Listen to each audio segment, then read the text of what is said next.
In a moment no one saw coming, Hollywood legend Sylvester Stallone was brought to tears after receiving a mysterious letter from Burkina Faso's president, Ibrahim Traoré. What was written inside left everyone, fans, media, and even his team, completely speechless. This emotional exchange is more than just celebrity news. It's a reminder of humility, humanity, and unexpected global respect. It started like any other morning in Los Angeles. Sylvester Stallone was in his home office, flipping through fan mail with his assistant, Michael. Most letters were predictable. Requests for autographs, heartfelt messages, old posters of Rocky or Rambo. But one envelope stood out. It was brown, slightly wrinkled, with no logo, no return address. Just a single name written on the front. To Mr. Sylvester Stallone, urgent.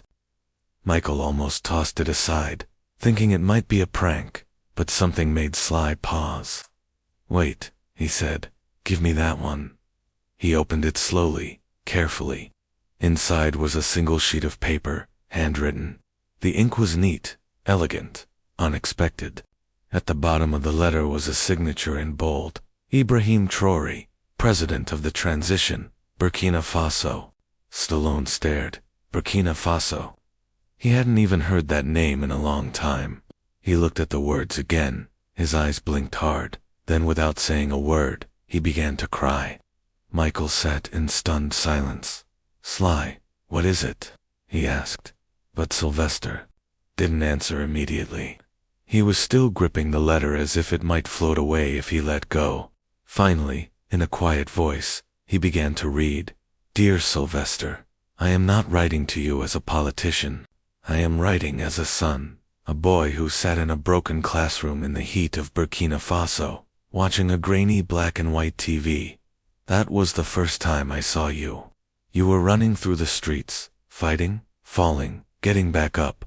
I didn't know English, but I understood everything. You taught me how not to give up.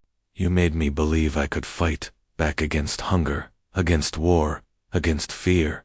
You gave me the strength to stand, and today, I am standing, because once upon a time, Rocky did too."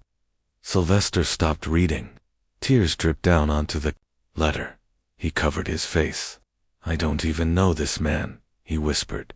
"But somehow, he knows me." Michael grabbed his phone. "We have to find out if this is real," he said. But Sylvester stopped him. "No, not yet." The letter wasn't finished. He turned to the last few lines. "There are children here who need heroes, but not the ones on screen, the ones who reach across oceans. If you ever find it in your heart, visit us. Even for a moment, let them see what I once saw. With deep respect, Ibrahim Traoré." Michael looked at Sly. "Are you going to reply?" Sylvester shook his head. No reply. Michael raised an eyebrow. "I'm going to go." That evening, he contacted his team and requested a private flight. "No press, no media," he said. "Where to?" the assistant asked. Stallone stared at the letter in his hand and said, "Burkina Faso." When the wheels of the plane touched down in Ouagadougou, the capital of Burkina Faso, Sylvester Stallone looked out the window in silence. No press, no red carpet, just heat, dust, and children waving from behind the airport fences. The man who once played Rocky was now walking into something far deeper than any movie set. A quiet escort led him from the private jet. No sirens, just two black SUVs, and a single flag of Burkina Faso taped to the windshield. An official greeted him gently. "President Traoré is not here yet, but he asked us to take you somewhere first." "Where?" Stallone asked, confused. The man smiled. "To the place where your story began." They drove through narrow roads, passing market stalls, dusty playgrounds, and worn-out buildings. Then they arrived. A small school made of clay and tin, cracked windows, faded paint. The sign read, "École de l'Espoir, School of Hope." The guide whispered, "This was where the president watched Rocky over 20 years ago." Sylvester stood frozen. He hadn't even met Traoré yet, but his heart was already breaking. The school was nearly empty, just a few teachers cleaning and children playing in the distance. The guide led Stallone through a narrow hallway, its walls covered in chalk drawings and peeling posters. They reached a small room with no door. Inside, it smelled of dust and memory. A rusty metal projector sat in the center. "Right here," the guide said softly. "This is where they played the film." Stallone stepped in. There was no luxury, no screen, just a white sheet still hanging on the wall. He imagined a young Ibrahim Traoré sitting cross-legged on the concrete floor, eyes wide, watching Rocky Balboa rise from nothing. No popcorn, no Hollywood, just hope.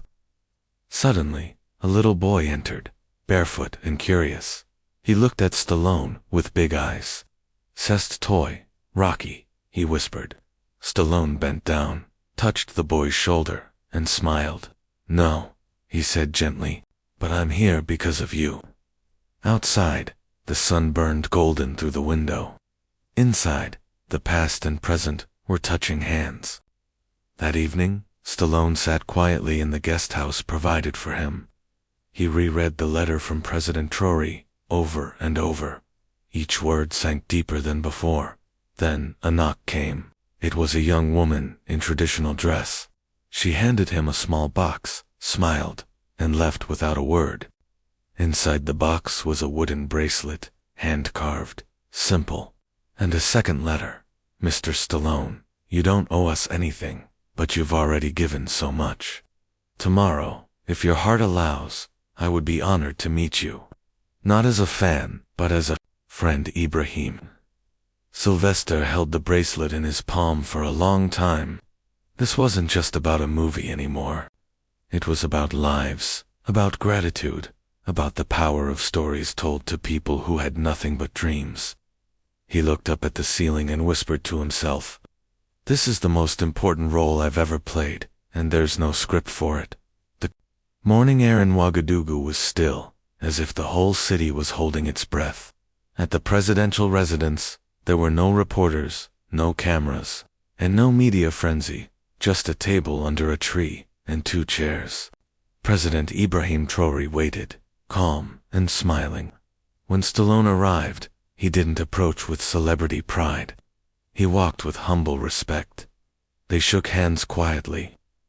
"You're not what I expected," Stallone said with a chuckle. Traoré replied warmly, "Neither are you." They sat, and then silence, not the awkward kind, but the kind that only happens when 2 people truly understand each other. "I watched Rocky when I had nothing," Traoré said. "It made me feel strong, like I could fight for something better." Stallone nodded, eyes soft. "I made that film when I had nothing to lies, from different worlds, touched by the same fire." Then Traoré placed a 3rd chair between them. "For someone else," he said. "For who?" Traoré answered. "For every child who ever felt like they weren't seen." After their quiet meeting, President Traoré handed Stallone a sealed brown envelope. "Read it alone," he said gently. That evening, in his guest room, Stallone sat on the edge of the bed and opened it. Inside were handwritten letters, some neat, some messy, some with drawings in the corners. They were from orphans, school children, and street boys who had once felt forgotten. One said, "Dear Rocky, I run like you in the mornings before school because it makes me feel alive." Another read, "You punch the bad man. I want to punch hunger. Thank you." A third said, "President Traoré said, you are his brother. That means you are our uncle." Tears slid down Stallone's face before he realized these weren't fan letters. They were thank yous from kids who had been given hope by a movie and a president who never forgot them. One paper had just a single line, barely readable. "When I'm scared, I remember Rocky got up." Stallone folded it, placed it in his shirt pocket, and whispered, "I'm not the hero here. These kids are." The next day, Stallone asked to visit the children in person. Traoré said nothing, just nodded. They drove to a modest compound on the edge of the city, not glamorous, but full of life. Children ran barefoot in the dirt, shouting, laughing, singing. The moment Stallone stepped out of the car, they surrounded him, but they didn't scream Rocky or ask for autographs. They hugged him. One girl reached for his hand and placed a small broken toy in his palm. "For you," she smiled shyly. He held it like a treasure. Another boy climbed onto his back, giggling. Traoré walked behind, watching with pride in his eyes. "They don't see a celebrity," he said. "They see someone who never gave up." In that moment, surrounded by laughter and broken sandals, Stallone realized this wasn't about him. It was about every child who believed the world could change, even if just a little, because of kindness, courage, and a story. As he left, one child ran up and whispered something into his ear. Whatever it was, it made him cry again, but this time they were tears of hope. Back at the guest house, Sylvester Stallone couldn't sleep. He lay on the bed, staring at the ceiling, remembering the faces of those children, their joy, their pain, and their innocence. His phone buzzed. It was a message from his assistant in Los Angeles. "The press is asking where you are. TMZ says you're off filming. Should we correct it?" Stallone didn't respond. Instead, he opened his notebook and began to write an script, not a quote, just a letter to himself. He wrote of his guilt, how many years he'd spent in luxury, blind to what real survival looked like. He wrote about Ibrahim Traoré's humility, and how one man had done more for his people with less than Hollywood ever had with billions. He wrote, "I came here thinking I was famous, but now I'm just learning what it means to be human." When he finished, he folded the note and placed it on the nightstand. Then quietly, he knelt beside the bed and prayed not for himself, not for his career, but for the children who still ran in the dust with broken shoes and unbroken dreams. The next morning, President Traoré invited Stallone to a quiet gathering under a large baobab tree. Only a few people were present, some teachers, a nurse, and 4 orphans who had recently been taken into a new care program. No microphones, no journalists, just people. Traoré stood with a small wooden box in his hands. He looked at the children, then at Stallone. "This man gave me courage when I was a boy. Today, I want to give something back, not just to him, but to every child in Burkina Faso." He opened the box. Inside were blueprints drawings for a film and storytelling academy, to be built near the same school where he first saw Rocky. Stallone's mouth fell open. "It won't be fancy," Traoré said, smiling, "but it will be ours. A place where our children can tell their stories and believe they matter." One of the girls clapped her hands in excitement. Stallone stood up slowly, visibly emotional. "I don't know what to say," he murmured. "Say nothing," Traoré replied, "but promise you'll help us build it." Stallone placed a hand on his chest. "With everything I've got." And in that moment, a new chapter in both their lives quietly began. Later that afternoon, Traoré took Stallone on a final, unannounced visit. They drove to a building Stallone hadn't noticed before, simple but freshly painted. The sign outside read, "Maison de Resilience, House of Resilience." It was a trauma center. Inside, soft music played, and the walls were painted with colorful images of animals, warriors, and smiling children. "This is where we help children who've lost their families to war, sickness, or poverty," Traoré explained softly. A nurse walked them into a room where 10 children sat in a circle, sharing stories. A boy no older than 7 spoke quietly. "When my village was attacked, I ran and hid for 2 days. I thought I would die." Another child held his hand and whispered, "But you didn't. You're a fighter like Rocky." Stallone's throat tightened. He looked at the nurse, who nodded. "They know who you are." Traoré looked at him with gentle pride. "Your story reached places even you never imagined." One child ran up, holding a crayon drawing of Stallone with boxing gloves and wings. "I drew you as a protector," the girl said. He fell to one knee, eyes wet, and hugged her tightly. "I think you're the real protector," he whispered. Back in the capital city, Traoré and Stallone sat down for a quiet live interview with Burkina Faso's national television. It wasn't meant to be dramatic. It was meant to be a message. The host smiled as the two men sat relaxed side by side. She asked, "What brought you here, Mr. Stallone?" Stallone took a deep breath and said, "A letter, and something bigger than fame." Then, on live television, he pulled out one of the children's drawings, the one with boxing gloves and angel wings, and held it up. "I came to visit a president, but I found a family." He paused. His lips trembled slightly. "I've been in movies for over 40 years. I've won awards. I've seen crowds scream my name. But I've never felt this kind of love." His voice broke. He wiped his eyes, unable to continue.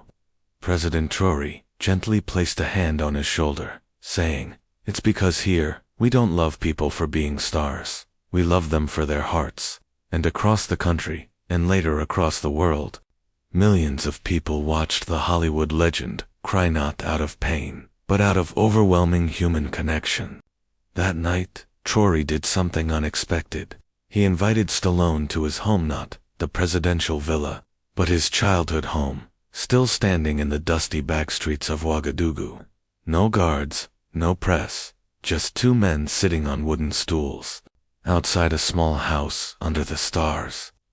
"My mother used to sit here and pray for rain," Traoré said softly.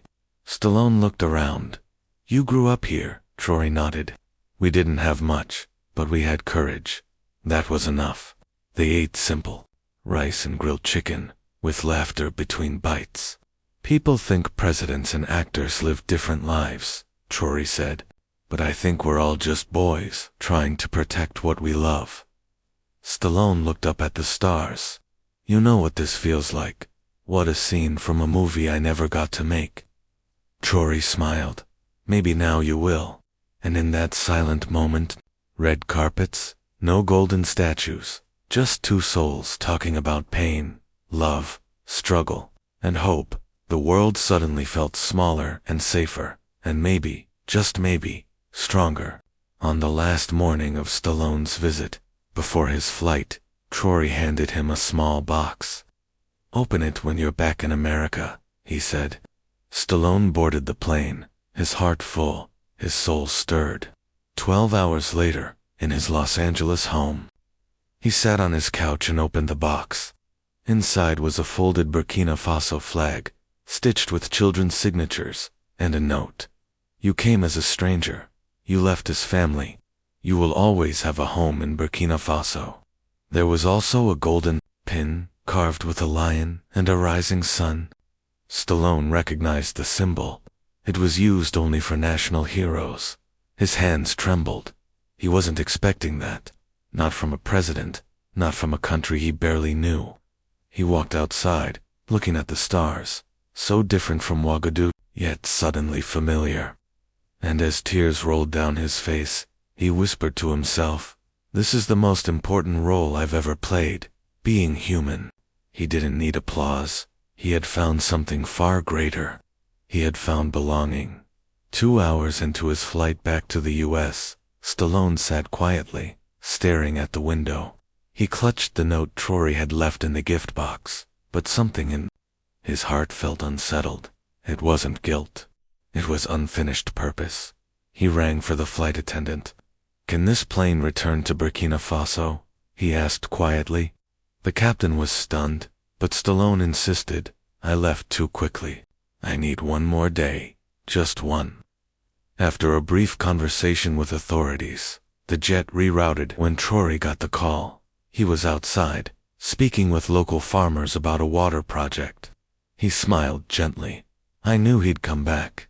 The moment the plane landed, Stallone stepped off, still in travel clothes. No cameras, no plan, just conviction. "I want to help build that storytelling academy, not just in name," he said. "I'll bring in filmmakers, teachers, equipment, real investment." Traoré put a hand on his shoulder and whispered, "You didn't just return to Burkina Faso, you returned to yourself." And for the first time in years, Stallone felt fully alive. The next day, the president arranged a small ceremony, not for media, but for the children. But news had spread, and somehow the world tuned in. People live-streamed from rooftops. Journalists watched from afar. Social media buzzed like thunder. Sylvester Stallone stood on a wooden stage, surrounded by barefoot children, while President Traoré introduced him. Once he taught us to fight through a screen. Today, he teaches us to believe, face to face. Then Stallone stepped forward. I've played heroes, I've trained, I've bled for movies. But I never felt the weight of real purpose, until now. He held up one of the children's drawings. I came here because of a letter, a simple letter. And in it, the president wrote one line I'll never forget. Mr. Stallone, we don't need your fame. We need your faith in us. He looked out at the kids, and, now, I give it to you. All of it, children cried. Mothers clapped.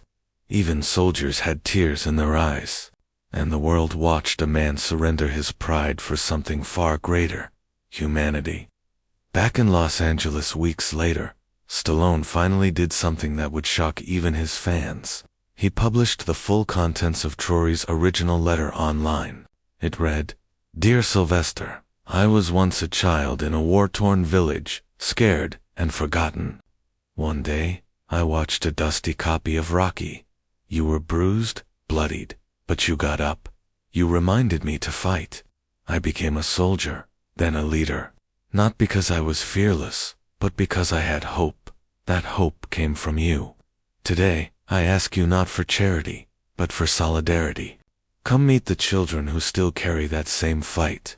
Come see that your purpose is still unfolding. The post went viral. Over 300 million views in 2 days. World leaders responded. UNIS pledged support. African filmmakers wrote open letters of gratitude, and fans everywhere just wept. For the first time in years, the internet wasn't divided. It was united by compassion. Dear viewer, if you made it this far, I want to ask you something personal. Did this story move you? Did it remind you that fame is nothing compared to kindness? If yes, please like this video, subscribe, and most importantly, tell me in the comments, what would you do if you got a letter like that? Let's start a chain of empathy, because somewhere, someone is still waiting for a sign that they matter, and maybe your comment could be that sign. Thank you for crying with us. Thank you for feeling. This story is just the beginning.